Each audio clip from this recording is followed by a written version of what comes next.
So there's a lot of debate about this, and I think probably a lot of deeply ingrained personal preferences that go back decades. But Casey, I believe the best way to explain why x86 still exists and why Intel and AMD continue to pour money into improving it is ultimately, it sounds like Apple and Qualcomm are just trying to get a cut of the next PC market that's going to emerge.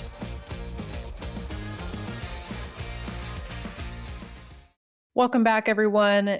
As promised, we're going to be talking about Apple and Qualcomm today. Apple stock versus Qualcomm stock. There is a new race heating up in the laptop world and the processors that power our everyday devices.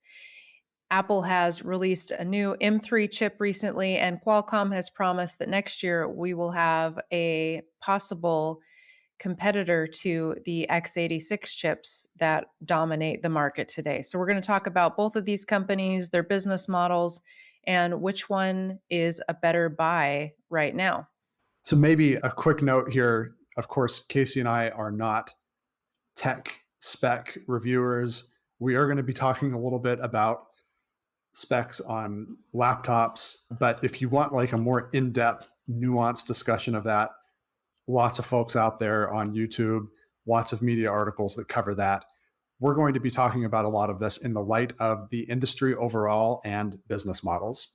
Hopefully that's obvious, but maybe not. So worth mentioning, right, Casey? To start our discussion off, we need to talk a little bit about history. And for reference, you could go back and watch our Moore's Law videos, both 1 and 2, which I'll link here in the video and in the description. But just as a refresher, microprocessors like the CPU that are found in our laptops are a type of chip that are responsible for handling all of that compute power. They process the ones and zeros that make everything possible. Nick, how does all of this work? Yeah, so Casey, those ones and zeros that you mentioned that processors use to operate software, those ones and zeros are created by those electrical on-off switches on the surface of chips called transistors. You'll hear later on as you're delving into Qualcomm and Apple talking about their respective chips, talk about the billions of transistors packed into each chip. And so how do those on-off switches, how do those actually make computations with the ones and zeros? Well, that's governed by what's called an ISA, or instruction set architecture. You can think of this as a type of interface between the processor, between the chip itself, and the ultimate software that it runs, that it operates. The apps that we use on our smartphones and on our laptops and our PCs. There are two basic types of ISA: CISC, complex instruction set computer, and RISC, reduced instruction set computer. You hear RISC thrown around a lot there these days because of ARM, and also RISC-V. Different discussion, but let's delve into this brief history lesson. Before continuing, let me remind you to hit the like button and subscribe to the channel if this video is helpful as you do your own investment research and increase your knowledge of business and technology. We really appreciate the support, as subscribing to the channel helps us continue putting out content like this. So back in the 1970s, it was Intel that developed a CISC, a complex instruction set computer, called x86. This was specifically for CPUs, for microprocessors, that became industry standard for many decades. And then in the 1980s, because Intel had a monopoly on this, it eventually became dictated that AMD would become a second x86 processor provider, and AMD would just pay Intel royalties for its use. So that's how we have this x86 chip duopoly today. If you have a PC or a laptop, it is almost for certain that you have an Intel or an AMD CPU in it, right? But back in 1990, Apple invested in a small startup called Advanced Risk Machines. That risk, again, being reduced instruction set computer. Today, we simply just call this company ARM, ticker symbol ARM, which just had its IPO. So this RISC ISA that Apple invested in, its goal was to have that simplified or reduced instruction set for the processing so that you could have a very energy efficient yet still powerful computing experience. And this eventually led to the smartphone revolution that Apple helped kick off with first the iPod and then later the iPhone, because these things were so energy efficient they could run on a battery. And now you have these devices in our pockets, on our wrists, in our ears, so on and so forth. But there's a key difference, though, between CISC or x86 and RISC, ARM. The two architectures are not compatible with each other. These two different sets of computing architecture are similar to, let's say, a set of Legos. You can't add a knockoff set of building blocks to Legos to make a building. It just doesn't work. They don't mix, right? That sounds like a fair comparison. Yeah, they don't mix. They ultimately do the same thing. You have an application. x86 typically is a desktop or laptop on Windows, running on Windows, and maybe ARM is more of like a mobile application experience. Ultimately, it's still an app, it's still software, but the two things are not compatible because that architecture is different. So yeah, let's call it Legos versus some knockoff like Mega Bloks. I guess this begs the question then, Nick, why, if ARM is such a great power efficient computing system, and it is, we know that based on all of our mobile devices, why didn't we just switch to ARM in the beginning? Why do we still have x86 running in our computers? Okay, so there's a lot of debate about this, and I think probably a lot of deeply ingrained personal preferences that go back decades. But Casey, I believe the best way to explain why x86 still exists and why Intel and AMD continue to pour money into improving it is ultimately software, right? There is still a massive amount of software out there built on top of that x86 architecture. Let's say, Windows, every Windows application you use, Microsoft Word now runs on ARM, but it didn't automatically just run on ARM. A team of developers have to go in and change the underlying architecture so that x86 based software now runs on an ARM based chip, an ARM based system. You're basically having to go in and change the foundation to match everything built on top of it, if that makes sense. So for decades now, that has been the x86, Intel and AMD duopoly defense, is the very foundation of most of the world's software was written on its foundation, and ARM and reduced instruction set architecture that came along later was built on a different foundation. So you have these two foundations that are not compatible with each other. And if you want all the software, x86 software that we rely on every day on our laptops and PCs to work on ARM, you need to pour lots of development dollars into making it compatible with ARM.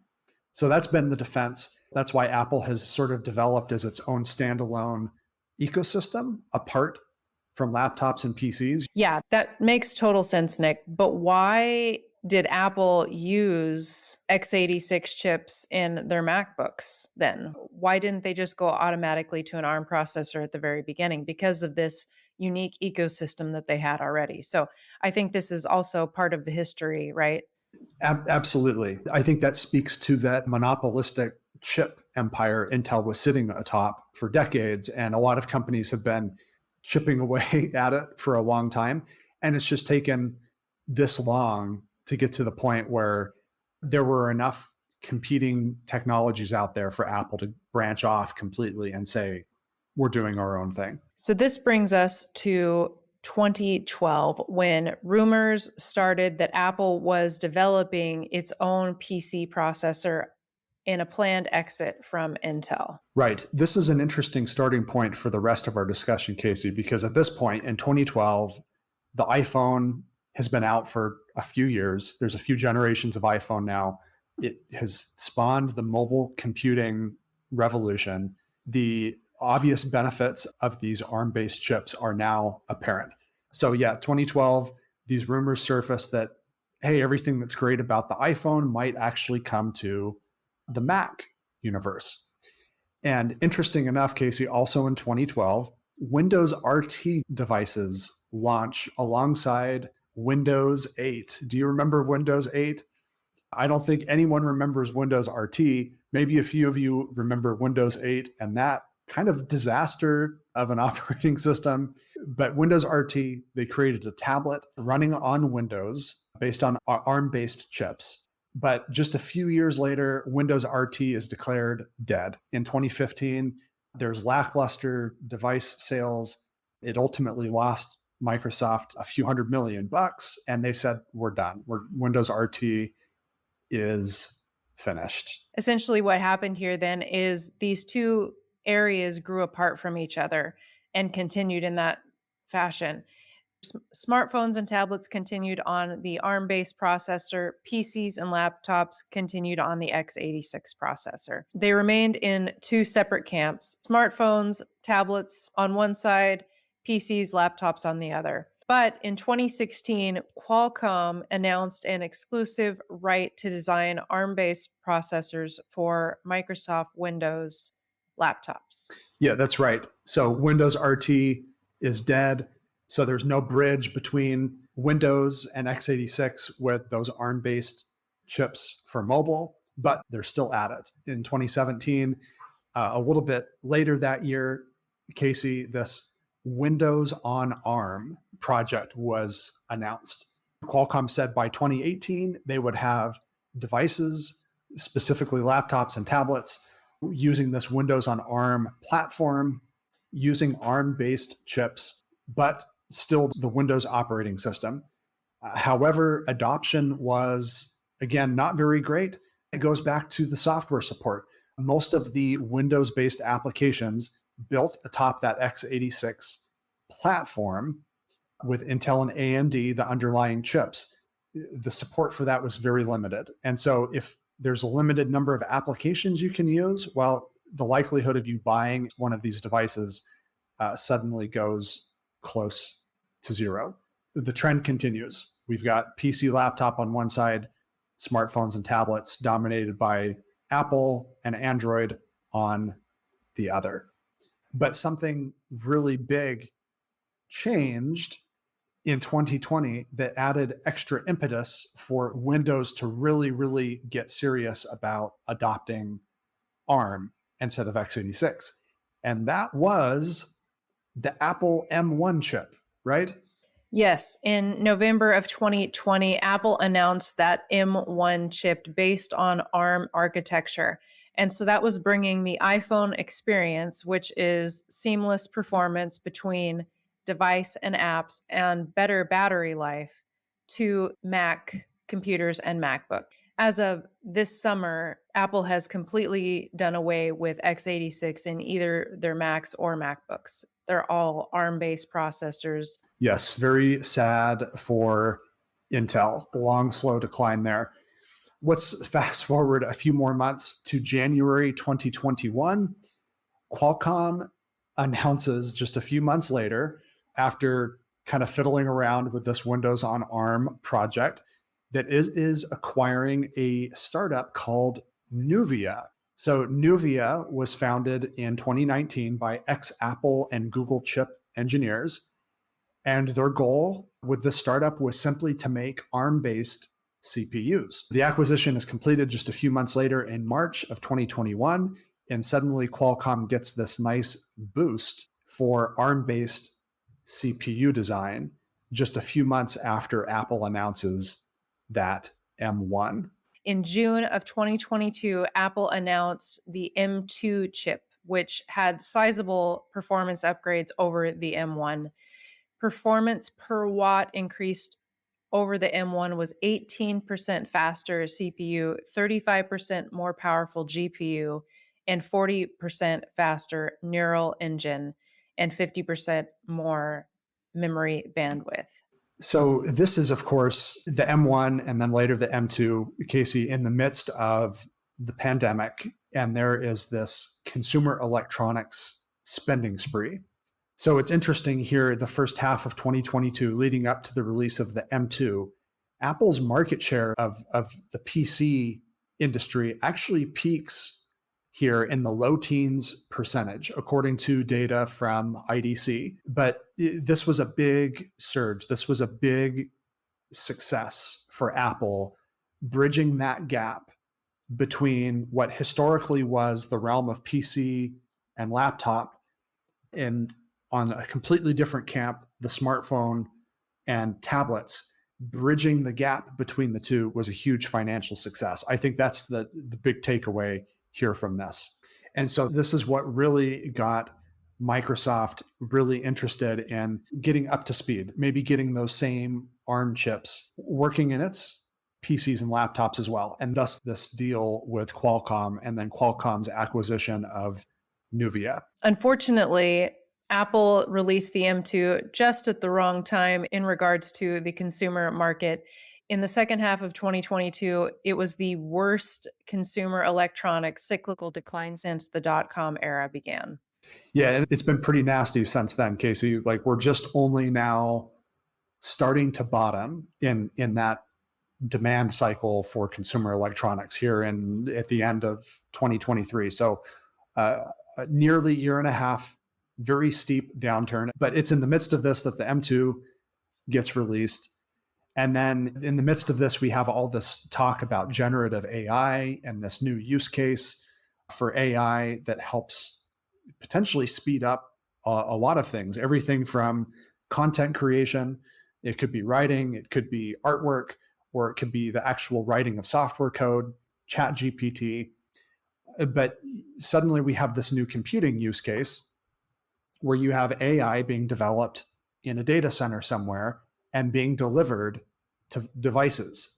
But it consumes a lot of power, not just creating the AI in the data center, but also the inference. That's when the AI is actually operated by the end user. So in February of 2023, Qualcomm shows off this on-device AI inference on an Android phone using the generative AI model Stable Diffusion. A couple of pictures here of what that looked like. Suddenly, now you have even more impetus to get ARM chips on all end devices because this new generative AI consumes so much power. On October 24th of this year, Qualcomm announced the Snapdragon X Elite for laptops, which will be available in 2024. It is planned to have big power to performance advantages over Intel and AMD processors. Yes, and very interesting here, Casey. We had written another article postulating that the M3, Apple M3, was possibly going to get pushed out and to 2024. No announcement or release until 2024. Well, surprise, less than a week after the Snapdragon X Elite is announced on October 30th, Apple has this secret event where they unveil the M3. Interestingly, they choose to compare it mostly to the M1, more so than the M2. But at any rate, not coincidental that Apple releases the M3 less than a week after Snapdragon X Elite. In addition to this, in late October, rumors also surface that Qualcomm's exclusive development deal with Microsoft will come to an end at the end of 2024. And NVIDIA and AMD have also probably been working on some ARM-based PC processors that they would like to have ready by 2025. No official word on that yet. This is just the rumor mill at this point. But you can see all of a sudden all of this interest in getting ARM-based chips, not x86 chips, into laptops and PCs, helping bridge the gap between these two computing platforms that have grown up alongside each other over the last few decades. You can really see how this seems like a showdown between Apple and Qualcomm. And it's possible that's exactly what it is. Competition means constant improvement in price to performance. It's also interesting to see that both companies are increasingly talking about AI capabilities, specifically that on device AI inference. So, Nick, explain that to us a little bit more. Right.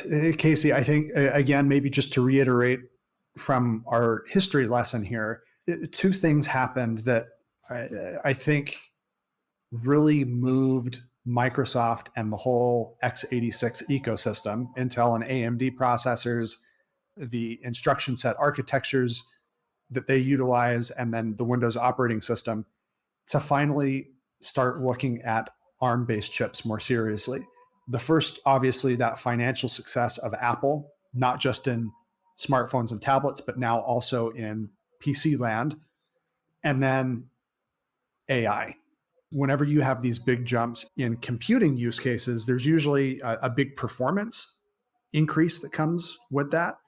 But whenever you have a big increase in computing power, well, you also have lots of more energy consumption. In this case, with generative AI, it's a lot of energy consumption. These are very, very large, let's just call them big pieces of software. They gobble up a lot of energy to operate. And so if you can get them to operate on a more energy efficient chip, a reduced instruction set computer chip, a RISC chip, ARM, well, that's fantastic. That means a better experience, a better performance for the end user, for the consumer. And that's what's going to spur on adoption, is if you can present the consumer with something that's economically viable and easy to operate. So that's the main thrust of this article that we wrote earlier this year, Qualcomm talking about on-device AI, getting the inference out of the data center that consumes lots of power and sticking it directly on the device after the AI has been trained. Ultimately, it sounds like Apple and Qualcomm are just trying to get a cut of the next PC markets that's going to emerge. Apple is playing its own game here, comparing its M3 chip to its M1 chip, getting folks who maybe have an M1 device or maybe even have an Intel chip in their device, trying to get them to switch over to that new processor in the M3. And of course, Qualcomm would definitely like to get a good return on their partnership with Microsoft finally. Now, Casey, I think it's an interesting point about Apple playing its own game here in comparing its benchmarks to itself rather than to the rest of the industry, even though they have kind of set off this new arms race in PC and laptop. Sorry, no pun intended there. So let's show a couple of charts here from tech researcher IDC that we alluded to earlier. Now, you can see Apple PC shipments in the third quarter of 2023. Bear in mind, this is still in the midst of this nasty downturn for consumer electronic sales. PC shipments for Apple were 10.6% of total devices shipped, or total market share of PCs and laptops shipped in Q3 2023. That's down from 12.7% the year prior. So it seems that Apple market share peaked at about 13 to 14% during the last PC sales peak in, let's say, the first half of 2022, again, according to IDC. Compare that to just 8.5% Apple market share in Q3 2020 and just 7% in Q3 2019, before those M series chips came out. So I think it's pretty obvious here, those M series chips have done wonders for Apple's MacBook and Mac lineup. Looking at this chart we created regarding Apple Mac revenue, you can see in 2018, the revenue was $25.2 billion, and then it peaked in 2022 at $40.2 billion. In 2023, you can see it had a bit of a fall off all the way back down to $29.4 billion, but still you can see that Apple has ate up a ton of market share from traditional PC sales. And Casey, so yeah, the big drop off from 2022 to 2023, but still lots of new market share for Apple. And here's what they want a piece of, because like we said earlier, it does look like this nasty downturn for PC and laptop sales is coming to an end. And Intel and AMD have both signaled this to us pretty loud and clear. So Intel's Client Compute Group, CCG, in Q3 2023, its revenue was 7.9 billion, up from 6.8 billion in Q2, just 3 months prior. So a big 1.1 billion quarter over quarter increase. And something similar for AMD, the other part of the x86 duopoly, its client segment in Q3, revenue of 1.45 billion, up from just 998 million in Q2, 3 months prior. So PC and laptop sales starting to heat up again. And if that's the case, Apple probably going to get a pretty sizable windfall from its Mac and MacBook sales again in 2024. And it sounds like Apple didn't give specific guidance on what that could look like, but they indicated expect a big uptick in Mac and MacBook sales in the coming year. So, what are the comps on Apple's M3 versus the Snapdragon X Elite? We don't really know all the details yet. We'll have to wait for benchmark tests once they're available to the tech community to figure out what that looks like in the real world, especially for the Qualcomm powered laptops. But Nick can tell us what we know so far. Yeah, Casey, this is high level. And again, just to reiterate, we are not tech spec reviewers. I think none of this ultimately matters because to most consumers, they're not going to care about this. They just want a laptop that it's high performance and isn't going to run out of battery within 2 hours. Apple's already proven it can do this. Time will tell if Qualcomm can. But you can see the difference here, some high level stuff. Snapdragon X Elite chips are going to be manufactured using the 4 nanometer process. That could be Taiwan Semi or Samsung. Apple M3 using the 3 nanometer process. So that means Taiwan Semiconductor, currently still the exclusive Apple manufacturer. As for CPU, Qualcomm calls its CPUs Orion. It sounds like a max of 12 cores. And then, of course, on the M3, you have a range of different chips to choose from, depending on which MacBook you want, anywhere from 8 to 16 cores in that CPU. The performance itself, Casey, you mentioned Apple playing its own game. It's doing its comps to mainly the M1. CPU performance up to 50% faster than the M1 using the same amount of power, or up to 30% faster than the M2. As for Qualcomm, they did throw some M2 chips in the benchmark because at that point there was no M3 out in the wild. But primarily the comparison is up against the Intel i7 and AMD Ryzen 9 flagship chips. And depending on the application and what's being used, how much power, up to 2.5 times faster performance at the same power usage. Again, this depends on the application, but a couple of charts here from Qualcomm that they were more than happy to show off in early prototype benchmark tests. On the GPU front, the graphics processing unit on board the laptop, Qualcomm calls it the Adreno processor, up to 4.6 teraflops or trillion floating point operations per second. For reference, an overclocked NVIDIA RTX 4090 can achieve over 100 teraflops. So this is not a high performance gaming laptop. This is not what Qualcomm was trying to develop here. This is a workhorse laptop for the workforce. For Apple, it is interesting, some big advances for them on the GPU, though, with the M3. They said that ray tracing is coming to their chips for the first time. And this new technology called dynamic caching with unified memory that should help accelerate some very, very high-end applications like video editing and maybe even some video game applications as well. On the NPU, neural processing unit, this is where AI comes into the mix. Qualcomm says its NPU can handle 45 TOPS or trillions of operations per second versus the M3, it sounds like it's just 18 TOPS. So significant performance here for Qualcomm. This is where we think why Qualcomm has really been leaning into its work in developing on-device AI. Perhaps this will increase consumer interest in some of these new Qualcomm-powered laptops. But there's a catch here, Casey, and I think this is important. So Qualcomm itself has said mid 2024 is when this Snapdragon X Elite platform will be available. You can order an M3 powered Mac and MacBook right now. That's important. The M3 is available. The Snapdragon X Elite is not.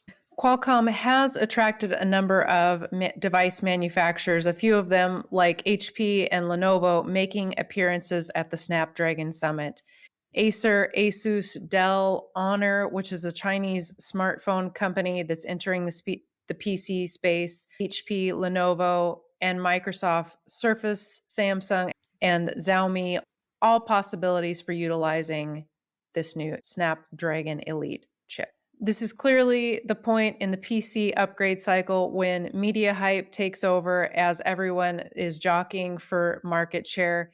The problem for Qualcomm is that it's arriving late to the party once again. Devices with these chips, as Nick mentioned, will not be available until mid 2024, and that could mean June or July, but many PCs may not even come until next autumn. So this gives everyone, including Intel and AMD, time to dish out their own chip refreshes in the meantime. So the question at this point, Casey, all of this aside, is going to be, will consumers buy Snapdragon X Elite based laptops? And as I mentioned earlier, the big defense for x86 for decades has been software support, software compatibility. If you're used to using Microsoft Office, for example, will you be able to use that same software over on this new ARM-based computer? And it sounds like in the last few years, some of the delays that have been taking place with these new Windows on ARM laptops with Qualcomm's help is that they've been pouring all that development money into making sure all the software that you use on your traditional PC and laptop can now work on an ARM-based device, on a Snapdragon X Elite. So that's what remains to be seen next year. I think, Casey, the good news is here, if you're a Qualcomm shareholder, like we are, Qualcomm has the most to gain here and very little to lose. They've been selling very, very few PC and laptop chips under this Windows agreement. Qualcomm, as we'll talk about here in just a moment, still trades at a fairly depressed valuation. So any pickup in PC chip sales could go a long way towards boosting profit margins for Qualcomm and help fuel that dividend and stock buybacks, which, by the way, was always our main investment thesis. If you go back a year when we were making videos about Qualcomm, other things like automotive as well, the development of automotive, and as revenue gets generated, profit margins go up, cash flow increases. So PC is one more leg to Qualcomm's future ability to generate profits.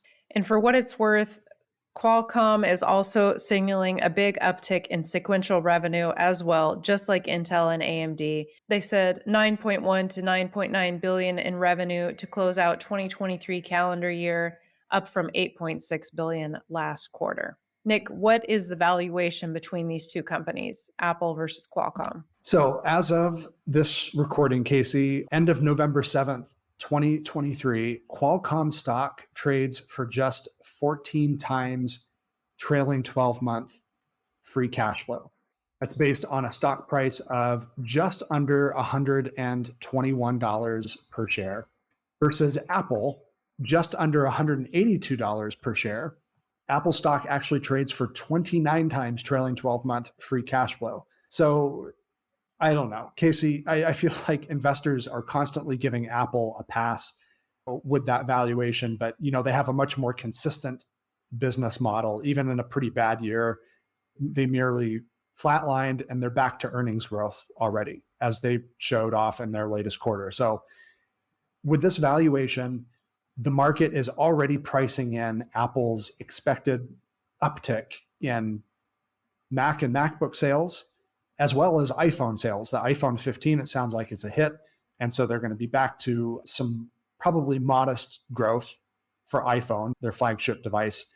But again, they're with Mac and MacBook sales. Casey, you already showed the chart earlier, more than $10 billion decline in Mac revenue from 2022 to 2023. So we think the market is pricing in that big upswing for Apple. For Qualcomm, not so much. Again, that stock price looks pretty depressed.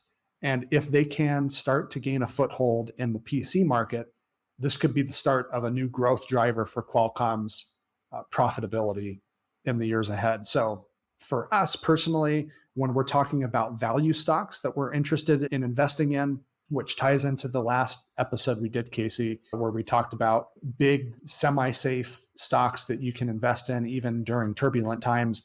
This is the bucket that Apple and Qualcomm would fall into. Qualcomm looks like the clear winner to us. Even though its entrance into the PC market is flawed and uncertain, it looks like they have the most to gain. And if they do make those gains, we think the stock price has a higher likelihood of reflecting those possible wins for Qualcomm going forward.